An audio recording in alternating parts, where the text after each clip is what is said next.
Hello guys, welcome back to my channel. This is Mahalakshmi kitchen. ఇంతవరకు మా video చూడకపోయింటే make sure to like, share and subscribe. ఈరోజు అయితే మా అమ్మ ఆలు పరోటా ట్రై చేసిందండి. మాకైతే చాలా బాగా వచ్చింది. మీరు కూడా ట్రై చేసి మీకు ఎలా వచ్చిందో మా కమెంట్ సెక్షన్లో అయితే కమెంట్ చేసి చెప్పండి.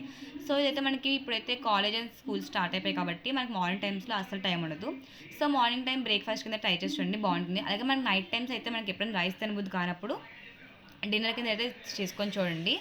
అండ్ ఇది వెయిట్ లాస్ వాళ్ళకి కూడా చాలా బాగా అయితే యూజ్ అవుతుంది. సో ఫస్ట్ అయితే మనకి ఎన్నైతే ఆలూస్ కావాలో అవన్నిటిని కూడా యాడ్ చేసుకొని సాల్ట్ యాడ్ చేసుకొని ఉడకబెట్టేసుకోండి. ఉడికిపోయాక దానిపైన తొక్క తీసేసుకొని బాగా స్మాష్ చేసుకొని అందులో సాల్ట్, కారం, చిల్లీ ఫ్లేక్స్, కొత్తిమీర అయితే యాడ్ చేసుకోండి. నెక్స్ట్ అయితే గోధుమ పిండి అయితే యాడ్ చేసుకొని గోధుమ పిండి కూడా బాగా కలిపేసుకోండి. ఒకవేళ మనకు వాటర్ కావాలనుకుంటే మధ్య మధ్యలో అయితే వాటర్ యాడ్ చేసుకుంటూ ఉండండి.